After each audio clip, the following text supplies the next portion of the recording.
they're being hung all over the city of Claremont have many residents outraged. Yeah, that's because the posters look like this, and whoever is posting them is using anything from staples to glue to do it. Eyewitness News this morning's Darlene Jones is live in Claremont. And Darlene, this is more than a political statement, it's vandalism. It is vandalism. You can see that someone had stapled the signs to this utility pole here, but residents obviously upset about this have yanked them down and tossed them on the ground.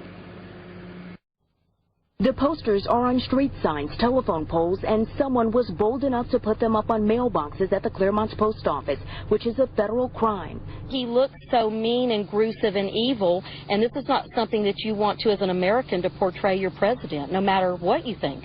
You know, that's very disrespectful. The signs depict President Barack Obama as the Joker or a clown. Residents have filed reports with the local police and called the city demanding they come down. I'd like to know who the person is making all this payment, to tell you the truth, so they can get the at least part of the punishment. Known radio talk show host and internet personality Alex Jones is encouraging people to videotape themselves posting the signs, then upload it on YouTube for their chance at $1,000.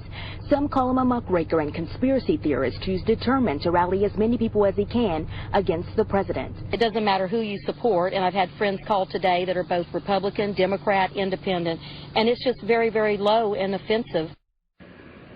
Now, the Claremont police are working with other investigators to try to track down who's responsible. Reporting live in Claremont, Darlene Jones, Eyewitness News this morning. The poster of the president as the Joker, racist. The posters in Los Angeles and elsewhere show the president as the Dark Knight version of the Joker above the word socialism. You see it there. Except nobody seems to know who came up with this Obama image, face painted white, lipstick in the shape of an extended grin. He's got the dark eyeshadow, and no one seems to know who's hanging them up.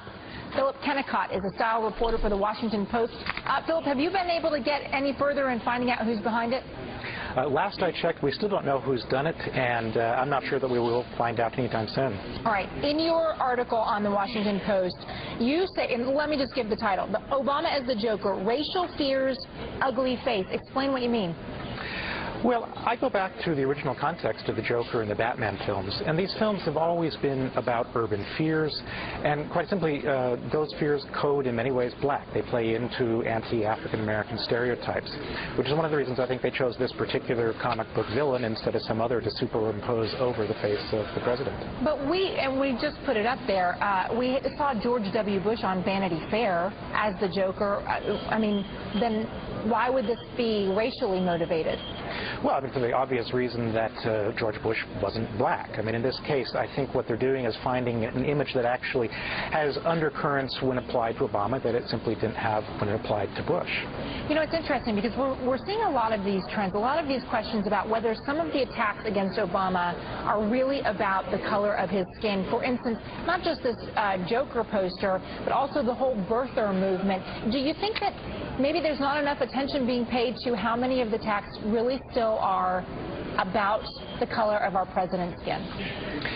I think we're going to be having two conversations in this country about the president for a long time. There's going to be a political conversation, and then there's going to be a racial conversation, which we obviously haven't had about any previous president because he's the first African-American president. And it's very difficult to separate those two conversations, and there's a lot of sensitivity when people feel the other side in a debate crosses the line.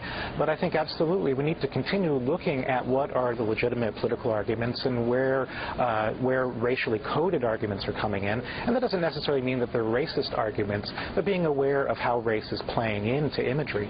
All right, Philip, thanks.